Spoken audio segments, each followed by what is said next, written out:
Greetings.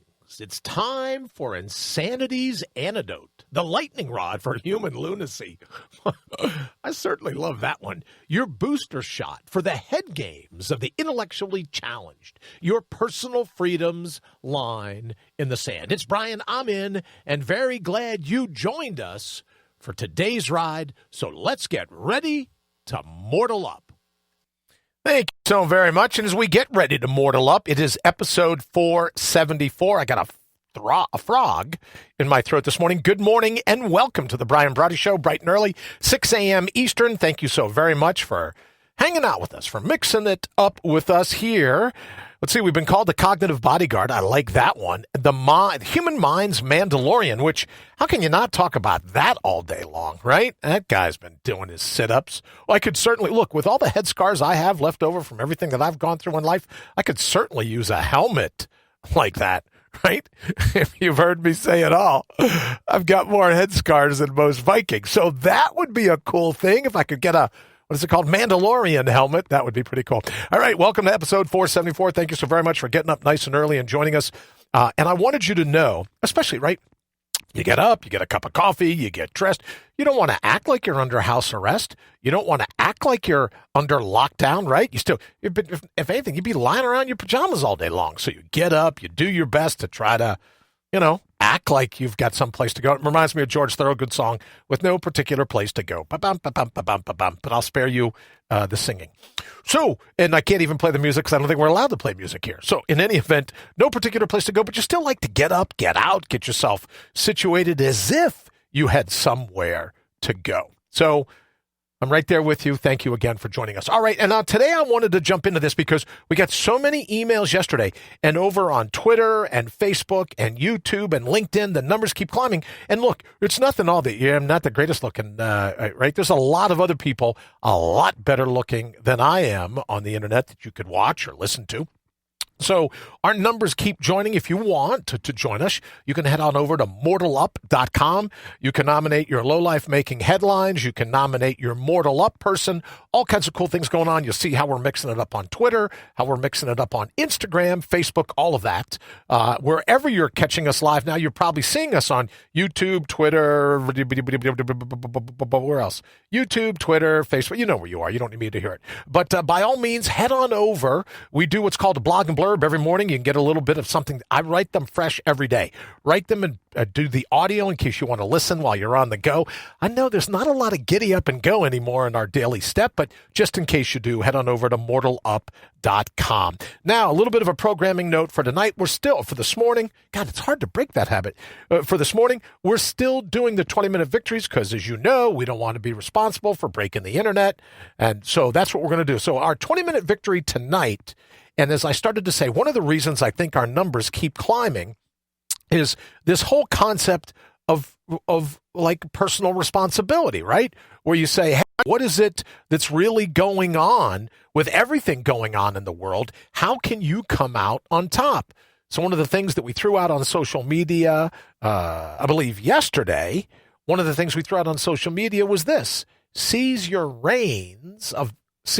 reins of your ride, or you're bucked, right? This is the time where we can look. We don't have to cower in the corner. We can take control of all the craziness going on around us.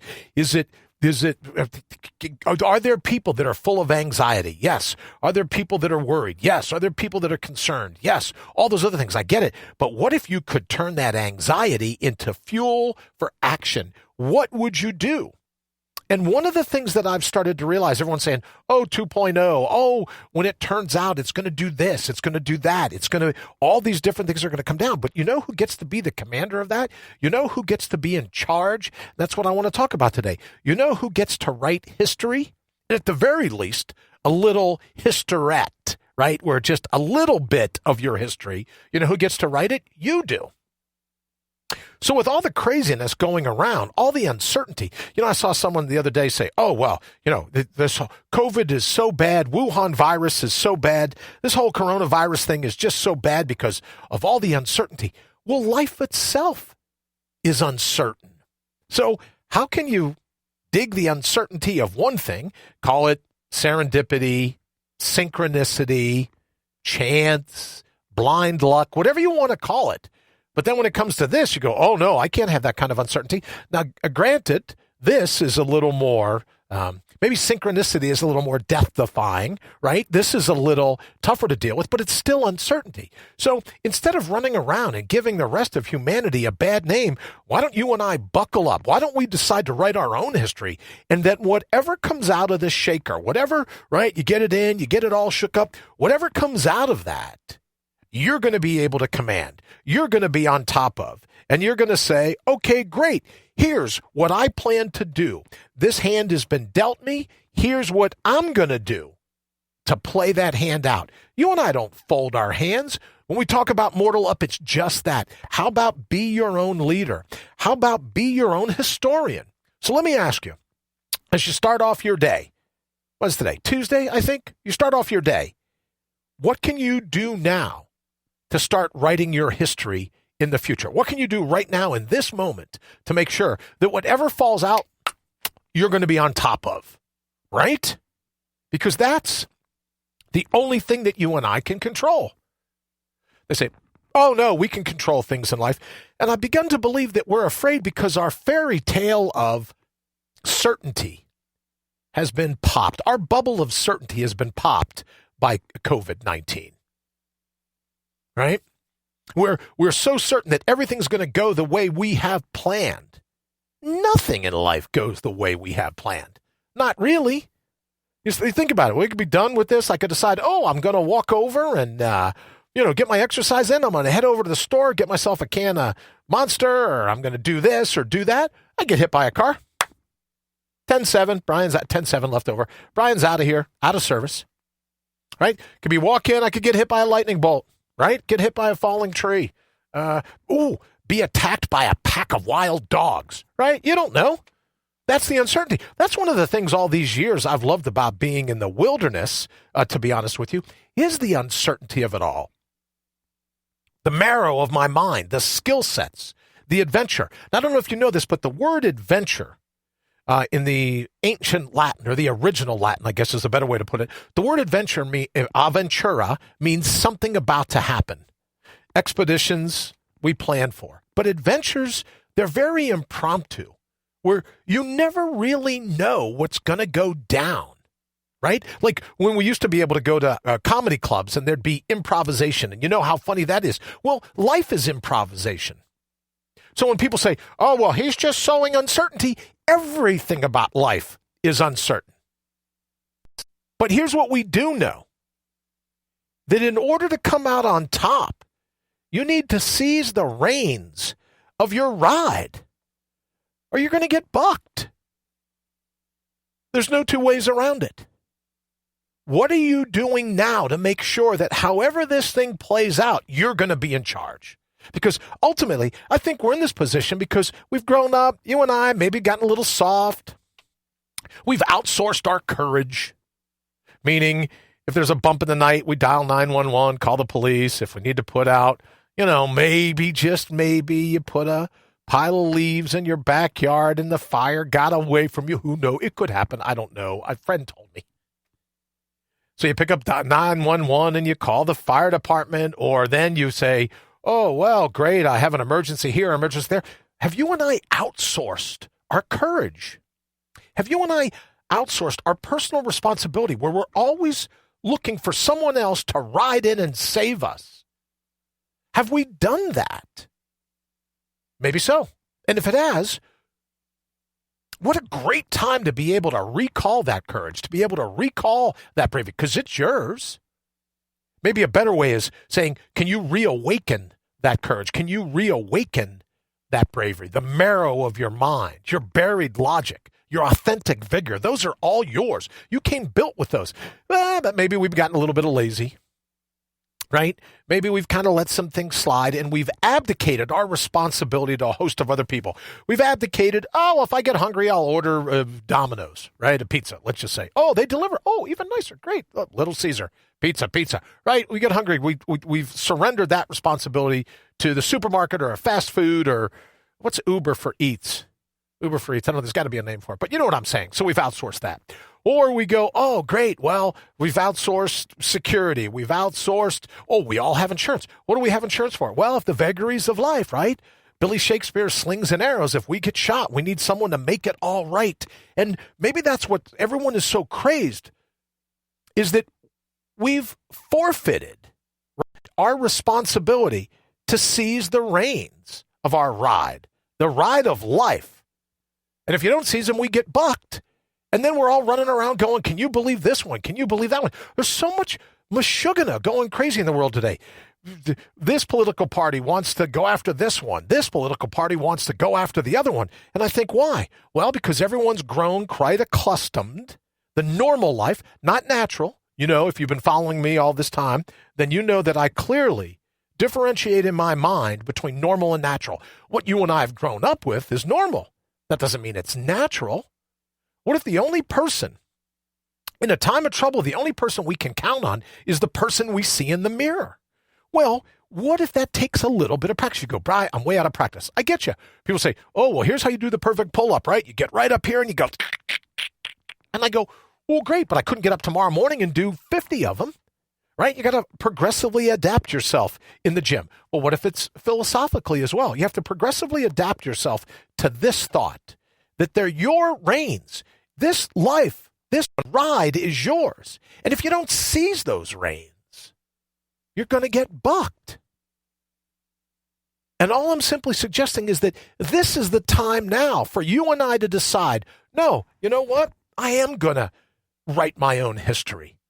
I am. If this is an autobiography, then I'm going to go out with a bang, with a blast. I'm going to make it one, right? A run for the red carpet because it's in you. But maybe we've outsourced it. Maybe we've abdicated it. Maybe we've just buried it so far down that we go, oh, Brian, I couldn't do that, though you could, right? Maybe we've buried it so far down out of responsibilities to our family, our loved ones here and there. You go, oh, I couldn't recall that. Yes, you could.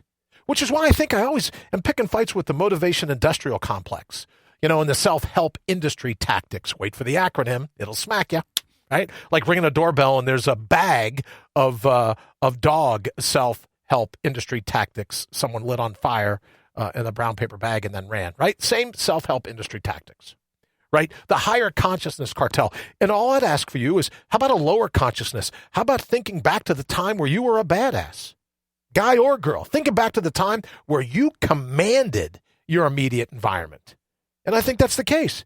I think we've gotten so to the point where we're always counting on other people to do it for us. We've just gotten pudgy. We've gotten lazy. We're just comfortable, right? We just dig it. I have someone on, well, that's great. I'll hit the remote control, or I want something, I'll pick up, I'll pick up my phone and call in a delivery, or I'll call for some backup, or I'll do this, that. Maybe you and I have just gotten philosophically pudgy. Let's just say that. A lot of binge thinking. Instead of focusing on, in the particular moment, in this moment, in all of time, what you and I could do if that trumpet blows and it's for us, it's revelry for you and I. What would we do? What would we do with the tools we've been given? Again, with that, the marrow of our minds, the authentic vigor, the buried logic. What would we do if we were called upon to mortal up? And the good news is we can start practicing it now, especially if you're under lockdown. You can practice what you would do in any situation so that you're the leader. You come out on top.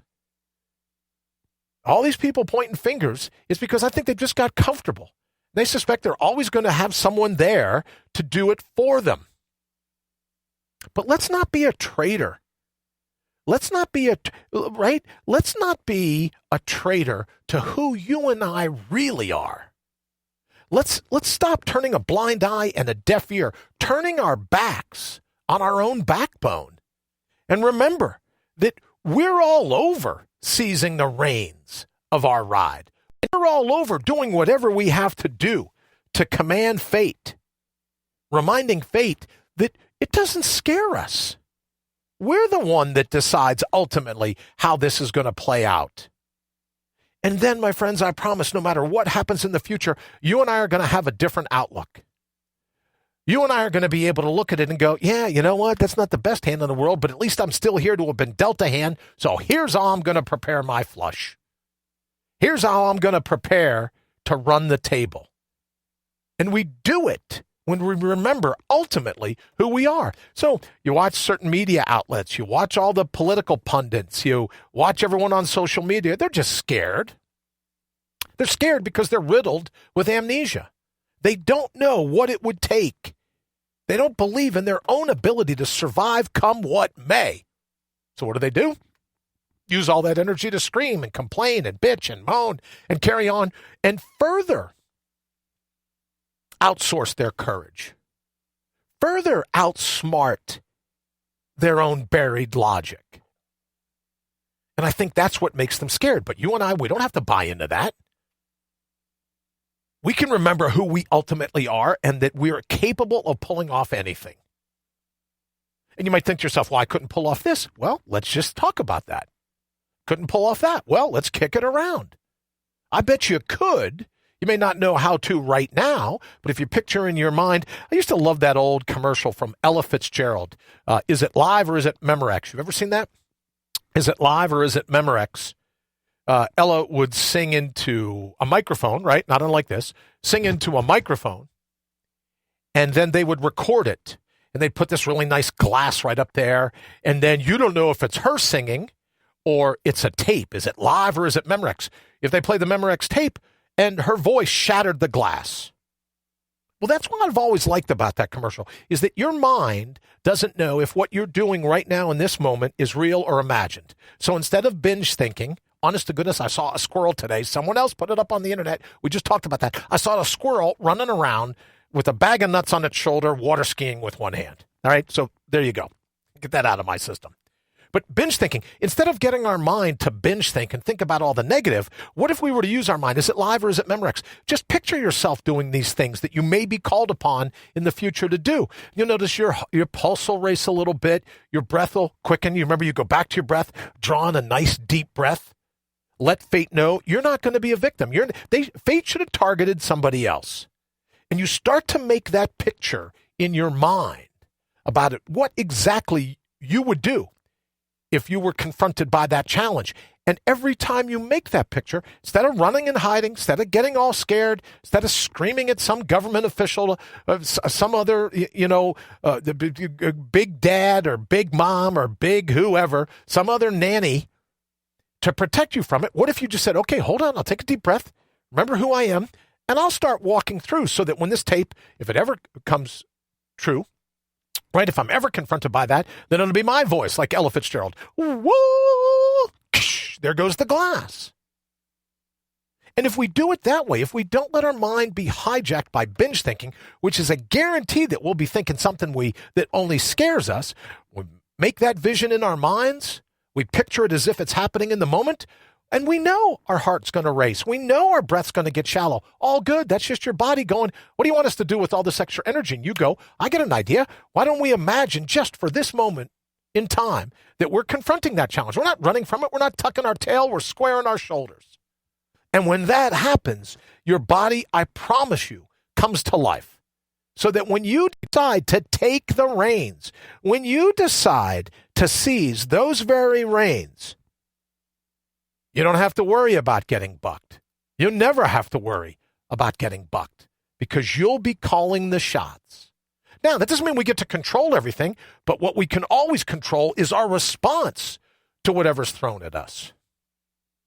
So as we get ready to wrap it up for this morning and have you head out the door for your day, or have you head into the other room for your day or the like, however you're getting us, maybe you're listening on the radio. Just remember that you're infinitely stronger than you remember. You're infinitely more capable than you remember. You're more of a tough guy or a tough girl. You're more Joan of Arc. You're more King Arthur than you remember.